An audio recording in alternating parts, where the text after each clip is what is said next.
Bugün yuxudan xoş ətrin burnuma gəlməsi səbəbi ilə oyanmışam.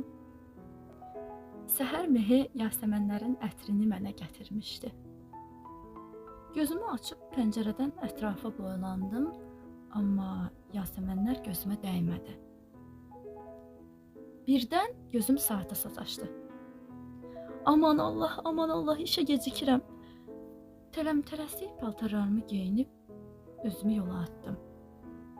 Qalstukumu da elə yolda bağlaya bilmişəm. Bugün təqdimatım olmalıdır. Amma mən hələ də fərqli ideya tapmamışam. Yol boyu səhərki yasəmən qoxusunu düşünürdüm. Maşını saxladım. Ofisə daxil olurdum ki, yenə həmin qoxu burnuma gəldi. Axı bu nədir? Hər yan binadır, heç ot da yoxdur. Bu qoxu hardan gəlir axı? Yavaş-yavaş yerimə əyləşib kompüterimi açdım. İş yoldaşım Aysel, "Doğrul, kofe içirsən?" dedi. Mən də razılıq əlaməti olaraq başımı salladım. Bir müddət kompüterin ekranına gözümü zillədim. Kofenin qoxusu məni ayıltdı. Amma yenə də ağlım yasəmənin ətrində qalmışdı. Təqdimatı açırdım ki, sanki beynimdə bir işıq yandı. Aha, tapdım. Aysel, "Nə olub? Doğrul, nə olub? Nə tapmısan? Yaxşısan?" dedi. Hə, əlayam, bura bax. Hər kəs məni alqışlayırdı. Təqdimatın bu qədər bəyəniləcəyini heç ağlıma da gətirməmişkən belə bir hal. Yasəmən və kofe mənə ilham vermişdi. Yumşaq tonlarda hazırladığım loqonu artıq hamı bəyənirdi. Maraqlısı isə budur ki, mən heç vaxt bu rənglərdən işləmirəm. Düzünü desəm, xoşlamıram. Axşam evə qayıdarkən işıqlarda dayandım. Yaşlı bir qadın əlində yasəmən buketi ilə maşınlara yaxınlaşır, satmağa çalışırdı. Şüşəmi endirdim. "Salam xala, bu buketlərin hamısını mənə neçə verərsən?" "Salam başına dönüm, 5 dənəsi qalıb. 20 ver götür." 20? "Həqiqətən alım, öz bağımdan da dərif satıram." "Ver xala, amma hamısını bir yerə qoyub böyük bir dənə dəstək elə də." "Yaxşı, qadan alım, bu dəqiqə eləyirəm." Yaşlı qadın tələsə buketi hazırladı. Mən isə gözümü yasəmənlərdən çəkmirdim. Pulu verib təşəkkür etdim. Maşınımın içi yasəmənin valihedici ətri ilə dolmuşdu. Deyəsən zövqüm dəyişir ha. Evə çatdım. Anam həmişəki kimi çayımı stolun üstünə hazır qoyub pəncərədə məni gözləyirdi. Məni qapıda görən kimi gözlərinin parıltısı ulduzlarla yarışır. "Xoş gəlmisən ömrüm, günüm, evimin yaraşığı, gözümün işığı, xoş gəlmisən." Yasəmənləri anama uzatdım. "Al, sən almışam." Nə mənə?"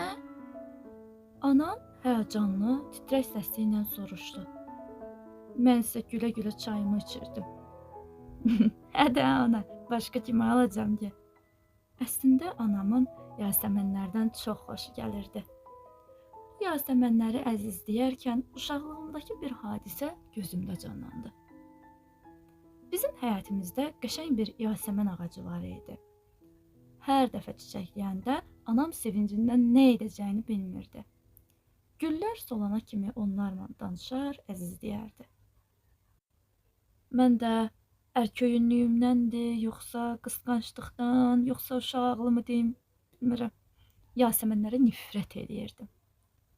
Hətta Yasəmən adlı sinif yoldaşımın saçını yolur, həmişə onu incidirdim.